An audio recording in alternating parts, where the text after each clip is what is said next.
हरे कृष्णा। ये कहानी है उस क्षण की जब भगवान ने जन्म से पहले ही अपने भक्त की रक्षा की। तो बच्चों, ये बात उस समय की है जब महाभारत के युद्ध में भगवान श्री कृष्ण ने पांडवों की विभिन्न प्रकार से सहायता की थी और युद्ध समाप्त हो चुका था।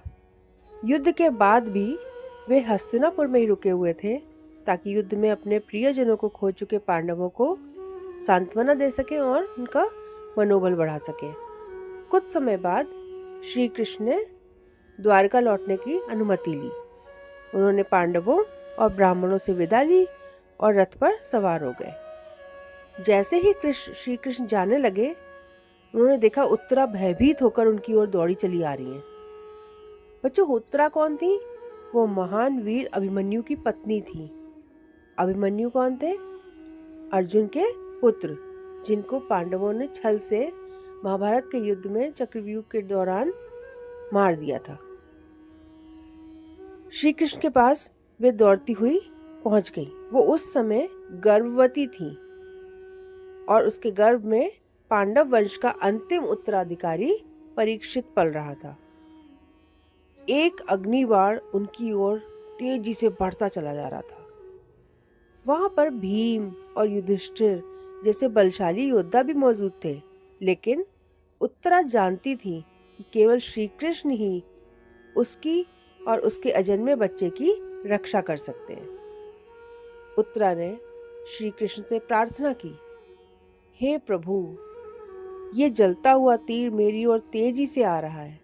कृपया मेरी नहीं बल्कि मेरे अजन्मे बच्चे की रक्षा कीजिए। भगवान श्री कृष्ण ने जैसे ही प्रार्थना सुनी, वे गर्भ में प्रवेश करके परीक्षित की रक्षा करने के लिए पहुंच गए। और ये ब्रह्मास्त्र किसने छोड़ा था? जो जलता हुआ तीर था उसको ब्रह्मास्त्र कहते हैं। और ये छोड़ा किसने था? अश्वत्थामा ने। अश्वत्थामा द्रोणाचार्य के पुत्र थे। तो निर्लज अश्वत्थामा ने उत्तरा के गर्भ में पल रहे बच्चे को मारने के लिए ब्रह्मास्त्र छोड़ा था। जैसे ही ब्रह्मास्त्र गर्भ में प्रवेश पहुंचा, श्री कृष्ण एक अंगूठे के आकार में प्रकट हो गए। उनके 4 हाथ थे। वे चमकदार मुकुट और पिघले सोने जैसे कुंडल पहने हुए थे। उनकी आंखें क्रोध से लाल थीं।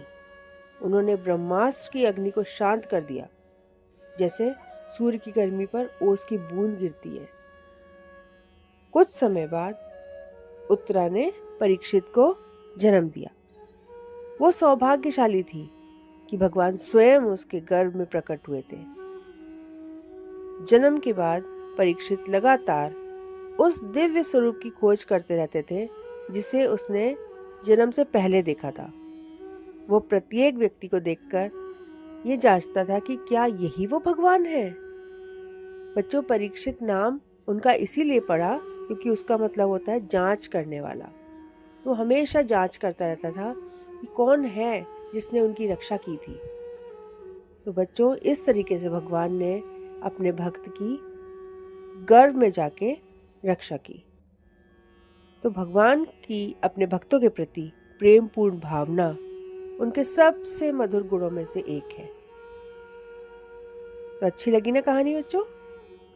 हरे कृष्णा।